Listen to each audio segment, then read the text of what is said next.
नमस्कार, आप देख रहे हैं एचएस बिहार। मैं हूं आदेशपुरी।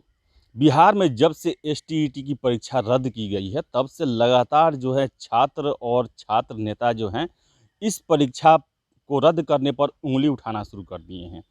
उनका तरह-तरह का आरोप लगाया जा रहा है और ये भी कहा जा रहा है कि जिन परीक्षाओं में धांधली हुई, उन परीक्षाओं को भी रद्द किया जाए। और जैसे कि बिहार में दरोगा के परीक्षा हुए, सिपाही के परीक्षा हुए, लेकिन लाखों प्रयास के बाद भी इन्हें न रद्द किया गया और ना ही इनकी जांच के लिए कोई समिति का गठन किया गया। आपको बताते चले कि बिहार में दरोगा की परीक्षा के लिए छात्रों ने 4 बार पटना की सड़कों पर धरना प्रदर्शन किया, लाठियाँ चली, लेकिन इसके बावजूद भी आयोग इनकी कोई बात सुनने को तैयार नहीं है। जबकि वही एसटीईटी की परीक्षा में भी वो धांधली का आरोप लगा रहे थे, लेकिन इनके बावजूद जब मामला कोर्ट में था, उसके बाद जांच के आदेश दिए गए और एग्ज़ाम को रद्द कर दिया गया। इन सब मामलों पर छात्र नेता, जो प्रसिद्ध बिहार के छात्र नेता हैं दिलीप, उन्होंने अपनी बात हमारे माध्यम से रखी है।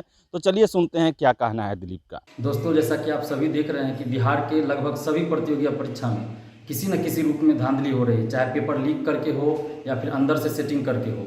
हाल ही में एसटीईटी का एग्ज़ाम ही कैंसिल कर दिया गया है।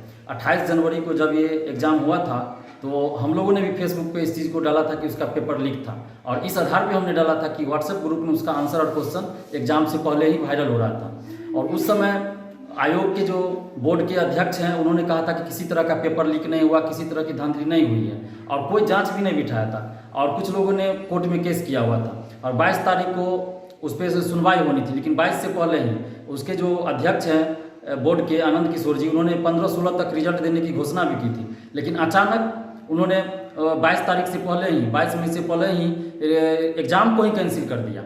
और कैंसिल इस आधार पे किया है कि उन्होंने जो नोटिफिकेशन जारी किया, उसमें ऐसा दिखाया गया है कि उन्होंने 4 सदस्यीय कमेटी बनाई थी और उस कमेटी की रिपोर्ट के आधार पे उन्होंने एग्ज़ाम को कैंसिल किया।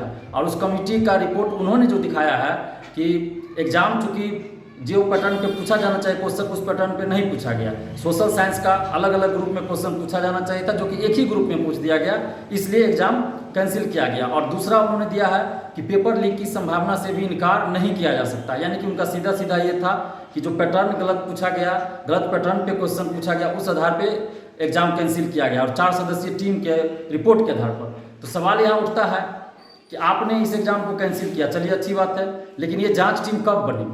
जब स्टूडेंट ने कुछ डिमांड किया था शुरू में, तो आपने कोई कमेटी नहीं बनाई थी। उस समय तो आपने कहा था कि किसी तरह का धांधली ही नहीं हुआ है। तो फिर अचानक ये कमेटी कहाँ से बन गई, कब बनी, किसी को पता नहीं है, और अचानक रिपोर्ट आ जाती है। और उसके बाद इस रिजल्ट जो कैंसिल हुआ, इस पर भी कुछ लोगों का कहना है, जो शिक्षक संघ के अध्यक्ष प्रवक्ता लोग हैं, उन लोगों का कहना है कि किसी खास जिला और किसी खास आदमी का इस रिजल्ट पे नहीं चला, इसके वजह से रिजल्ट को ही कैंसिल करवा दिया गया है। अब क्या सच्चाई है तो मैं भी नहीं जानता, लेकिन मेरा इतना कहना है कि जब इस एसटीईटी एग्ज़ाम के पेपर लीक को या फिर किसी भी तरह की गड़बड़ी को लेके कोई ज़्यादा धांधली का आरोप लगा के कहीं भी कोई आंदोलन नहीं हुआ था, सिर्फ केस हुआ था, और कोर्ट का भी डिसीजन नहीं आया है। कोर्ट में जो है सुनवाई 22 मई को होना था, उससे पहले आपने कैंसिल कर दिया। लेकिन उसके साथ ही देखिए, दरोगा का परीक्षा उससे पहले हुआ था, और उससे पहले से आंदोलन चला रहा था। पूरा फरवरी आंदोलन हुआ पटना में, बिहार के अलग जिलों में लाठीचार्ज हुआ, 10 लोग अरेस्ट हुए, जेल गए, कितने लोगों पे एफआईआर दर्ज है, कितने लोग घायल हुए, आंसू गैस के गोले दागे गए, लेकिन फिर भी आपने कोई जांच कमेटी तक नहीं बिठाया।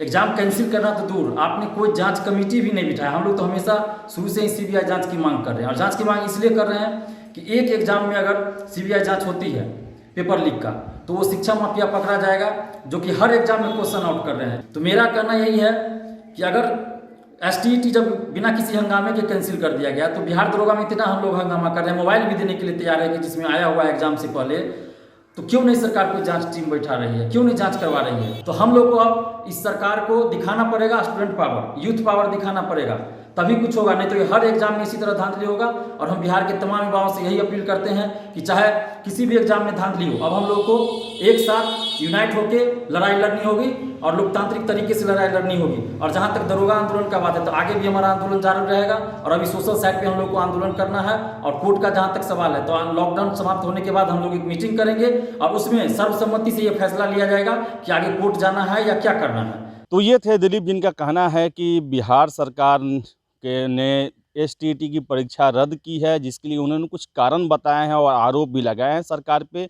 तो वही इनका दरोगा और सिपाही और बिहार के अन्य परीक्षाओं पर भी कहना है कि उनमें लगातार धांधलियाँ होती है, मामले कोर्ट में जाते हैं, छात्र सड़कों पे आते हैं, लेकिन सरकार उन पर कोई सुनवाई नहीं करती। सरकार को इस पर सुनवाई करनी चाहिए और एसटीईटी परीक्षा जिस तरह रद्द की गई और जिस तरह उसके जांच के लिए एक कमेटी का गठन किया गया था, उसी तरह दरोगा और अन्य परीक्षाओं के भी सत्यता की जांच के लिए, पारदर्शिता की जांच के लिए कमेटी का गठन किया जाए और इन परीक्षाओं को तत्काल रोक दिया जाए और इस पर सीबीआई जांच की मांग की है उन्होंने। तो ये बातें कहीं दिलीप ने, आपको बताते चले, दिलीप जो हैं लगातार छात्र हित में हमेशा आंदोलन करते रहते हैं और जो भी परीक्षा में धांधली होती है उसको लेकर आवाज़ उठाते रहते हैं।